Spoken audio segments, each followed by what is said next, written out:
সারা জীবন শুধু শুনে এসেছি মানুষের মুখে যে অতিরিক্ত ভালোবাসা নাকি ব্লক লিস্টে সীমাবদ্ধ থাকে, কিন্তু আজ যখন নিজের ভালোবাসাটা ব্লক লিস্টে সীমাবদ্ধ হয়ে গেল তখন নিজের অজান্তে চোখে পানি চলে আসলো।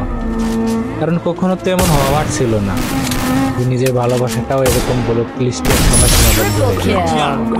তাই আজকে তোমার কথা বলতে চাই, হয়তো তোমার ব্লক লিস্টে আসি, হয়তো আমার এই ভয়েসটা, আমার এই ভিডিওটা কোনো মাধ্যমে তোমার কাছে পৌঁছে যাবে। অন্তত মান অভিমান ভুলে গিয়ে একটু কষ্ট করে আমার কথাগুলো শুনে নিও। কি এমন ক্ষতি করেছিলাম আমি তোমার যে এভাবে তিলে তিলে আমার জীবনটা শেষ করে দিলে? আমি তো কখনো তোমাকে বাধ্য করিনি যে আমাকে তোমার ভালোবাসতেই হবে। তুমি আমাকে ভালো না বাসলেও পারতে, আমার জীবনটা এভাবে না শেষ করলেও পারতে। যে মনে ভালোবাসা ছিল না সেই মনে ভালোবাসা জন্ম দিলে, হাজারো স্বপ্ন দেখালে, আবার সেই স্বপ্নগুলোই তুমি ভেঙে দিয়ে বেটার অপশন খুঁজে নিয়ে চলে গেলে। খুব প্রয়োজন ছিল তাই না?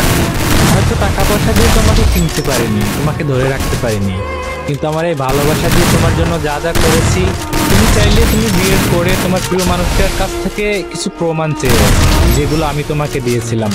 তোমাদের ডিভোর্স হয়ে যেতে পারে প্রমাণ নিতে গিয়ে, তবুও আমার মতো করে সে কখনো বলতে পারবে না যে আমি তোমাকে কতটা ভালোবেসেছি। তবে দিন শেষে তোমার প্রতি আমার এক আকাশ পরিমাণ অভিযোগ থেকে যাবে।